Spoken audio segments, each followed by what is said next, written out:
Welcome to the Sock Puppet News Channel, your source for breaking news and bad jokes. Today's story: Apple adds a menu in iOS 18.2 to change default apps, including messages and calls. Because you know what they say, you can't choose your defaults, but you can choose which app to use when you accidentally send a "It's me, Bob" text to the wrong person. Thanks, Zuzu. Thanks for the chuckle.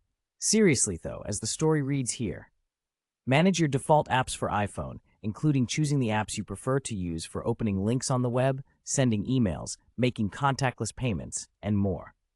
A key takeaway is the new default app menu in iOS 18.2 allows users to change their default apps for various purposes, such as messaging, calls, email, web browsing, and more. Thanks for that, Blurg. Makes me think of this takeaway.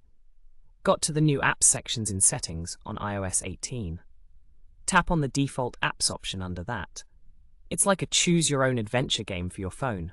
You bring up a great point, Professor. What stood out to me was when Ivan Mehta wrote you can select new default apps for email, messaging, calling, call filtering, and web browser. I mean, who doesn't love having control over their digital life? It's like having a personal assistant, but without the attitude. In my opinion, Binksley brings up a good point. Users can now choose their preferred apps for sending emails, making messages, calls, and more from a single menu. Maybe this means we'll finally see an end to the eternal debate between Siri versus Google Assistant.